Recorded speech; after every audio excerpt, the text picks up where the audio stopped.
This video goes to all the people that are concerned about me or even have any idea what I'm going through. I'm 39 years old. I got married at age 32. I had my daughter when I had just turned 36. And I tried to work on a relationship with a veteran that was 11 years older than me back in 2010. At first, I was kind of a rebellious girl in my own personal world. Like, I just was going through my own identity and trying to figure out what I wanted to do with my life when I met my so-called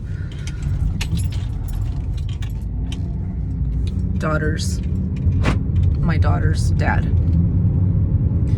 And for reasons that are going to change and that are not changing, I'm not going to say exactly what he is. I'm just going to give you guys reference names or whatever that I feel comfortable.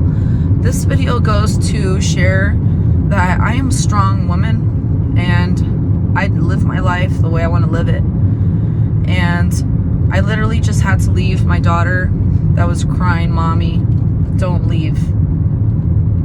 But I had to leave because I don't think mom and dad ought to be arguing like stupid, fighting, idiotic dogs. I don't think any person or any couple should actually expose that type of behavior in front of a child. And recently I've been meeting people while I cut their hair or when I'm just like randomly just meeting people out on the streets. People just open up their life stories to me. And recently a woman told me that she always took back her husband for 30 years because he begged and he kept coming around. And recently she says she's going to go to court and she's going to look good. And she's going to show him how she's a different woman. And this is really sad because this is 30 years. And she also mentioned something about, doesn't matter what city she lived in, he always came around and ended up beating her up and torturing her and choking her out and all this weird stuff. And the reason I'm mentioning these stories, this story particularly, is because it kind of hits home on my life, on how I can choose to live in my daughter's house where she lives with her dad. I can choose to live there after he was rude to me and basically said, "This is your last night here," around the 24th of March. He told me, "You need to stop ruining the way I'm raising our daughter and you need to get out of here." And basically he was talking to me like I was a piece of trash. I have no word or authority on how I should raise my daughter or how long she should stay up or when she should go to bed. I'm literally dealing with a complete control freak person. I mean, this person doesn't even know how to logically communicate and be respectful and kind. I mean, I literally just showed up. Not even, this is 7:12 right now. I showed up a little after 6:30. So I literally was with my daughter around 6:35, 6:40 today, and we had so much fun. And you know, if you follow me on Instagram or Facebook or whatever, YouTube, I have beautiful videos of when I'm with her and I'm having a good time, and it's usually not around her dad. I usually just record our time together, whether it's 10, 15, 20 minutes together. I share those little moments where I get to have that momentary one-on-one connection. And it's absolutely beautiful. I mean, really, I am enjoying every moment that I get to see my daughter self-develop and just self-express, and to see her just turn into something beautiful and special and different, marvelous. And I am just in complete bliss to see her grow up. And I'm taking my time to appreciate every moment of how she is developing. And I'm grateful that she has her dad. And it's just really sad that I can't be around there anymore. I can't live there. and I can't stay around to visit like I want to.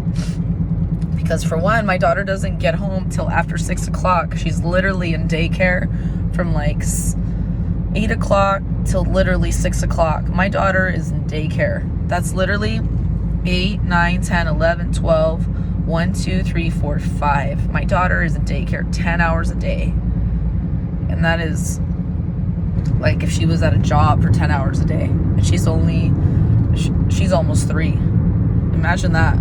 It's like she's working.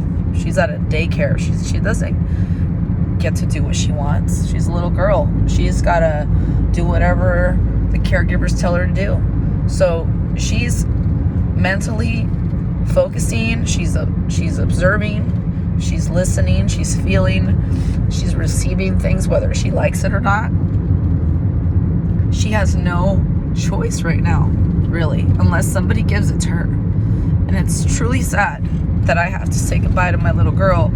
And the reason I'm sharing this information is because if you or any woman out there is experiencing the kind of BS that I deal with control issues and disrespect from a spouse or a boyfriend or anybody, I really suggest that you remove yourself from that environment because it is not healthy. My daughter is going to be taken care of tonight. She's going to eat. Her dad's going to, take care of her and put her to sleep, and he's going to be as gentle as he can with her. And he's going to have to discipline her the way he wants because he's in control of her right now. And it's truly sad, but that's basically how I see this world right now. It's ridiculous. Like, mom and dad have a child, and suddenly these children have to do whatever mom and dad say.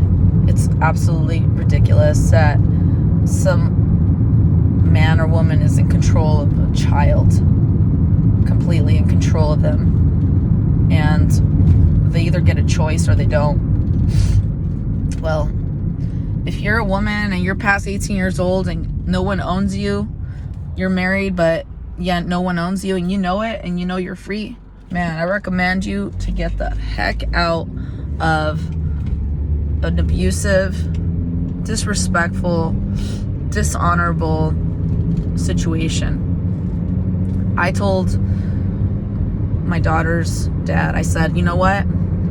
You just told me to leave. I am leaving. I will not tolerate this. You don't have to leave. You literally told me to leave because I was speaking up about, literally, this man got mad because as soon as we got to the table and he literally looked at me and goes, you need to wash your hands because it's time to eat. I'm like, okay. So I wash her hands. We're enjoying ourselves. I sit her down in her little tall chair so she can eat. Next thing I was like, all right, you guys sit down and enjoy yourselves. I'm going to start figuring out how I'm going to clean this place. As soon as I said that, he goes, you ain't cleaning nothing. I already have everything planned out the way it's supposed to be done. I already got it all thought out how I'm going to do it. And I'm not going to teach our daughter that you're going to be moving around doing things when it's time to eat. And you're going to do whatever it is you want to do, but you're not going to clean this house. And I was very upset. And I said, you know what? I'm really sick and tired of how you talk to me. I'm literally just trying to help out.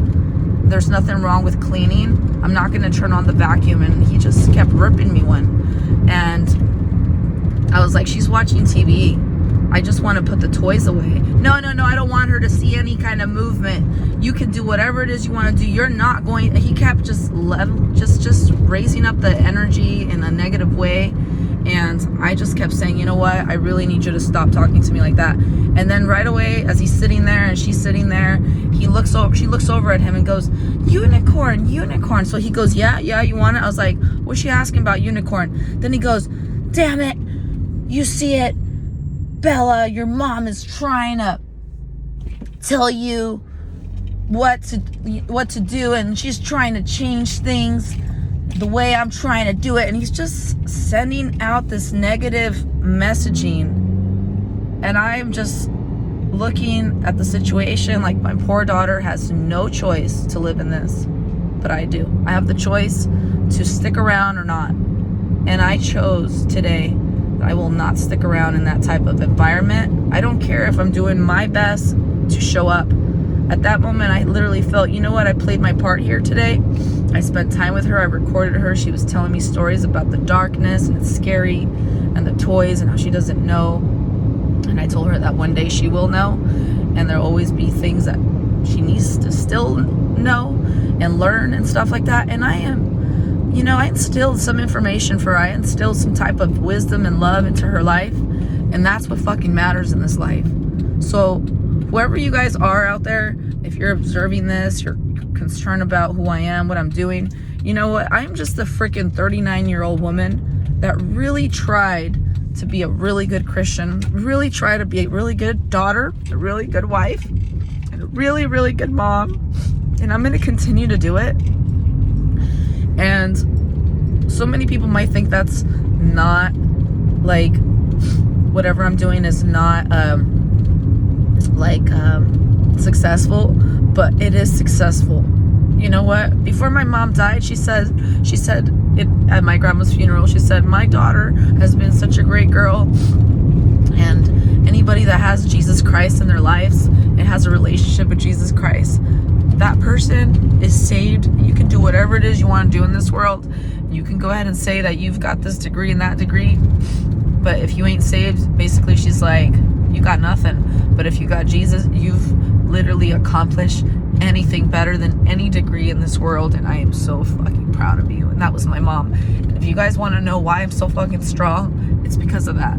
It's because of the knowledge and the assurance that I have that there is a God, and God is worthy of praise. God is good. God is just. God is so loving. God is so graceful. And if anybody's ever treated you disrespect, just look back at the stories of how Jesus treated people. He was freaking amazing. He really, really was. You know what? My boyfriend right now says how the whole world just wants to be Jesus. No, the whole world does not want to be Jesus. If the whole world wanted to be Jesus, the world would be such a beautiful place, okay? But what I really think he's trying to say is that, like, people are really just trying to be big in this world. But like my mom said, if you don't got Jesus, you got nothing. And so what is Jesus? God. Jesus is God, and God is love. And if you got nothing, that means you got no love. So if you want something in your life, make sure you got love. I got so much love for my daughter and so much love for my soon-to-be ex-husband. And I have agape love. And agape love is the kind of love you give when you know that someone doesn't deserve your love. You know, for me, I'm all about, you know what, I'm going to make sure that there's peace in this home. I'm going to make sure that there's love, that there's clean fruit, that there's good fruit. I'm going to make sure there's good energy. That's love. You know, if I stuck around and kept arguing with this man that's just so nasty to me, and I just want to stick around in that kind of energy, that's not love. That's causing me and that person and the household and whatever is living and active in that household to experience something that is so negative and unproductive. So I decided to step out. Anytime you feel like something's not working for you, just step out and leave. Leave it to God and just live life and go be amazing where you can thrive. Don't stick around in the mud where literally somebody just wants to stash you in the freaking mud and stab you and cut you and throw more mud at you and throw rocks at you, and you're just like, yeah, I'm dying here. I'm not living. I feel awful. Like, get out of there. There's people in this world that need your energy in a good way. They'll use your energy in a good way. They'll multiply that energy in a good way. And then there's certain people in this world that see your energy and they straight up just want to attack you and see you like you're nothing. And when that starts happening, get the fuck out. So anyways, that's my story for you guys today. I was really like crying, but as soon as I started talking, like my strength was just coming out, and that's just what happens. But yeah, it was hurtful. It was sad to hear my daughter cry out for me, but I know she's becoming so strong and she's realizing more and more that I don't put up with that nonsense. I'm out of there. But I showed up and I tried. I even said, you know, I came here to give my daughter a shower and spend time with her, put her to bed. You know, I didn't come for this nonsense. you know, that person wants to say, you know, get out of here. You want to argue with me? Get the heck out of here. You know, I said to that person, do not talk to me like that. I didn't come in here for this. And he kept saying, well, then get out. I'm like, okay, I will. So there you go. If you guys ever want to know why I look so freaking old and why I look so serious, it's because I've been dealt a lot of nonsense in this life. A lot of just pathetic nonsense. As in Spanish, they would say, puros ingratos. You know, I don't even know what the word means, but ingrato just means like ungrateful, maybe. Like just mean ass people. And yeah, I can name so many people that are mean, but you know, get away from those places and go where you're truly loved and nourished. I'm so grateful I got to see my daughter and heard her sing and heard her tell stories. And I'm so glad I got to see her face and cuddle her and give her little tickles. So God bless you today, and please find shelter and strength and blessings.